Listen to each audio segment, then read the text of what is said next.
June 22 அன்று டெல்லியில் இருந்து புறப்பட்டு சென்ற விமானம் அமிர்தரஸில் தரையிறங்க முயன்றது.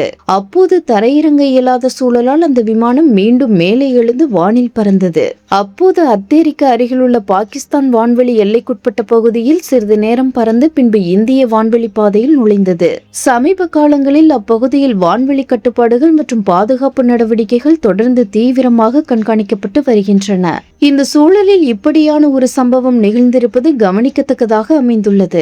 இது குறித்த விசாரணையில் அமிர்தரஸில் இந்த விமானம் தரையிறங்க முயன்றபோது விமான நிலையத்தில் நெரிசல் ஏற்பட்ட காரணத்தினால் விமான குழுவினர் மாற்று விமான நிலையமான டெல்லியின் இந்திரா காந்தி விமான நிலையத்திற்கு திருப்பிவிட முயன்றனர். அப்போது தரையிறங்க முயன்ற அந்த விமானம் மேலே எழும்பி வானில் வட்டமடித்தது.